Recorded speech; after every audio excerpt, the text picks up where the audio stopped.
Ela foi chamada de visionária, de gênio, de símbolo do futuro. Disseram que ela estava prestes a mudar a medicina para sempre. Mas o que quase ninguém percebeu é que desde o começo, essa história estava construída sobre algo muito frágil, uma promessa. E promessas, quando não são verdadeiras, sempre cobram um alto preço. Estamos falando de Elizabeth Holmes. Nascida em uma família tradicional dos Estados Unidos, desde muito nova, ela era vista como alguém extremamente inteligente. Ela não era apenas uma aluna boa na escola, ela era obcecada por desempenho, obcecada por ser diferente, por ser lembrada, por fazer algo grande. Ainda adolescente, Elizabeth dizia que queria mudar o mundo, mas não de forma vaga, e sim de uma forma concreta. Ela acreditava que tecnologia e medicina eram um caminho para que isso acontecesse. E ao entrar na conceituada Universidade de Stanford, Elizabeth teve contato direto com o Vale do Silício, um ambiente onde ideias não precisam estar prontas,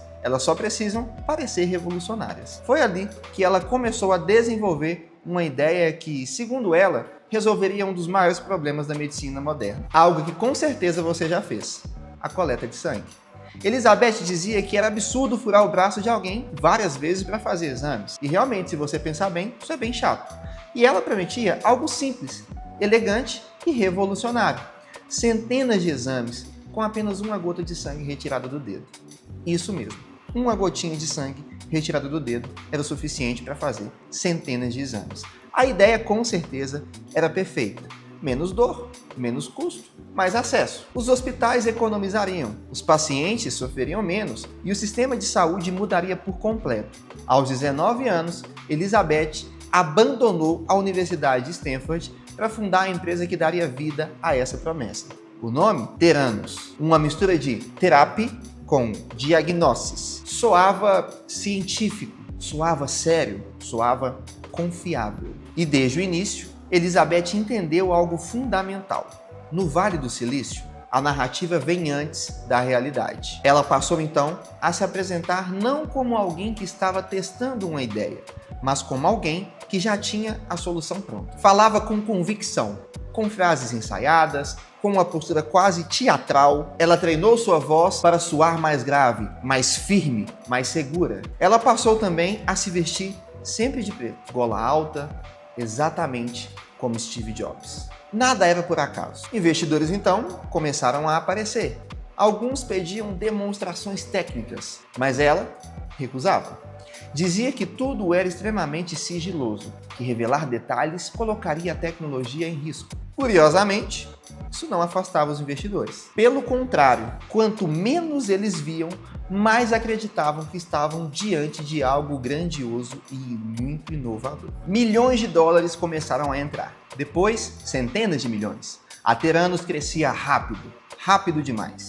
O mais impressionante é que muitos dos investidores não eram especialistas em medicina ou até mesmo tecnologia. Eles eram políticos, ex-militares, pessoas de influência, pessoas acostumadas a confiar em discursos fortes e hierarquias de poder. O conselho da empresa era formado por figuras extremamente respeitadas, gente que passava confiança só pelo nome. E isso blindava Elizabeth. Se essas pessoas acreditavam, quem teria coragem de duvidar? A empresa chegou a ser avaliada em 9 bilhões de dólares. Elizabeth Holmes virou bilionária no papel, antes mesmo de completar 30 anos de idade. A imprensa, obviamente, fez a sua parte. Capa de revista, entrevistas, documentários. Ela era vendida como o futuro da medicina. Uma jovem mulher genial enfrentando o mercado dominado por homens. A narrativa era perfeita, mas dentro da empresa, a realidade era completamente diferente. Funcionários começaram a perceber que a tecnologia simplesmente não funcionava. As máquinas davam erros constantes, resultados inconsistentes, exames imprecisos. Em alguns casos, os exames precisavam ser refeitos em equipamentos tradicionais sem que os parceiros soubessem. Era tudo improvisado. E quem questionava era isolado. Quem insistia era demitido. A empresa funcionava sob medo. Divisão extrema entre equipes, sigilo absoluto. Funcionários proibidos de entender o todo. Isso não era inovação, era controle. Mesmo assim, a Theranos fechou contratos importantes. Farmácias começaram a oferecer exames da empresa Pessoas comuns passaram a confiar seus diagnósticos àquela tecnologia, e aqui está o ponto mais grave: resultados errados começaram a surgir. Pessoas saudáveis receberam diagnósticos alarmantes, outras com problemas reais foram tranquilizadas erroneamente. Vidas foram colocadas em grave risco. Internamente, alguns funcionários tentaram alertar, foram ignorados, silenciados e até ameaçados judicialmente. A empresa tinha um exército de advogados. O recado era claro: não fale. O castelo começou a ruir quando jornalistas decidiram investigar mais a fundo. Ex-funcionários, já fora do alcance da empresa, resolveram falar. Eles contaram tudo: as falhas, as mentiras, todo aquele teatro. Pela primeira vez, a narrativa começava a rachar. As investigações se intensificaram. Autoridades regulatórias começaram então a entrar em cena. Contratos foram suspensos, parcerias canceladas. O valor da empresa despencou e a Theranos, que parecia intocável, começava a desaparecer. Elizabeth Holmes foi acusada de fraude e durante o julgamento ficou claro que ela sabia dos problemas. Ela não foi enganada pela própria mentira. Ela escolheu continuar. Escolheu proteger a narrativa em vez da verdade. E então, a sentença veio.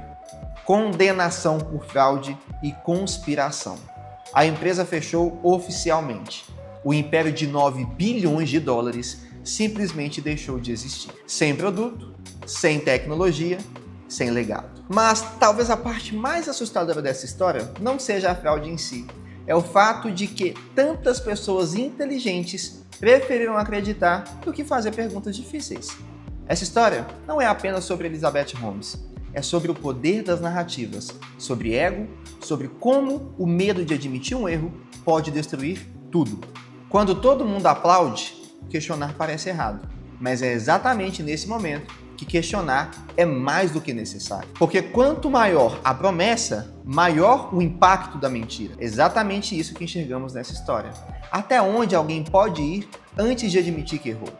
E quantas vezes na vida nós acreditamos em algo não porque era verdade, mas porque queremos muito que fosse? E você, conhecia essa história? Não se esqueça de comentar aqui embaixo o que achou, curtir esse vídeo, se inscrever e te convido a assistir o nosso próximo vídeo. O vídeo sobre o rapaz que parecia ser somente um garoto, mas hoje ele é o maior canal do YouTube. Estou falando do MrBeast. Clique aqui na tela, acompanhe o nosso canal e até mais.